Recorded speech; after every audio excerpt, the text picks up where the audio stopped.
Meghan Markle's podcast has turned into a tedious game of woke bingo packed with psychobabble in recent weeks, a royal commentator has claimed.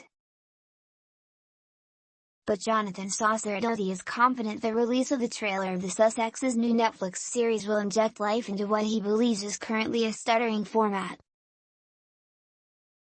Meanwhile, he suggested Meghan and her husband Prince Harry were also aware they had a shelf life before the US began to tire of them, with Harry, in particular, aware of uncomfortable parallels with the life of Edward VIII, his great-uncle.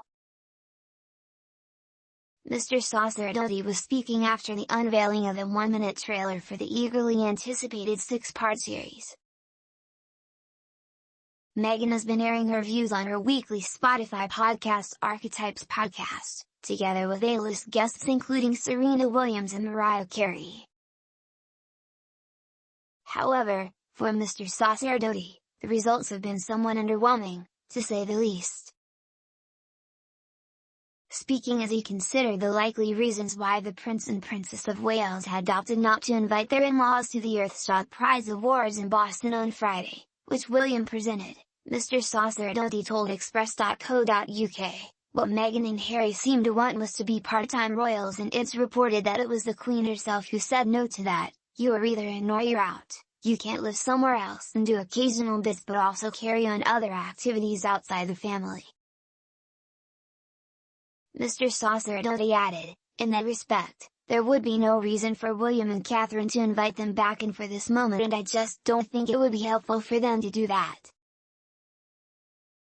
Because it would refocus things on the soap opera and the family psychodrama, and frankly, I think we've heard enough psychodrama on Spotify for the last number of weeks and all that psychobabble. It became like a sort of woke bingo listening to Meghan. I actually made a bingo card at one point that I put on Twitter. I did it as a joke, but I put Gloria Steinem's birthday on it and literally it got mentioned every week. We now understand that Meghan is friends with Gloria Steinem.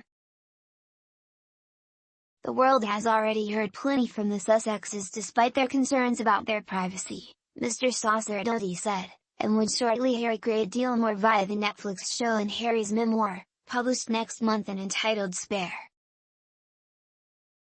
Mr. Saucer-Doty added, at least there might be some content in there. The Spotify show was scraping the bottom of a very empty, echoing barrel. Asked how he felt they were perceived in the US, Mr. Saucer-Doty said, I don't know anything in terms of polling or stuff like that in the States, but I do think with Meghan and Harry, it still remains true that there's a generational and geographical split on how people feel about them. And their attempt is as well to make it a racial split too, which doesn't mean that only people of color would be on their side, but that allies of that cause of targeting and combating racism might be more favorable to them. And that's because they've made a massive concerted effort to make that one of their causes, starting with that explosive allegation that the royal family was racist, and now that being recognized in this bizarre award that they are being given for apparently fighting structural racism or something, this Kennedy Award.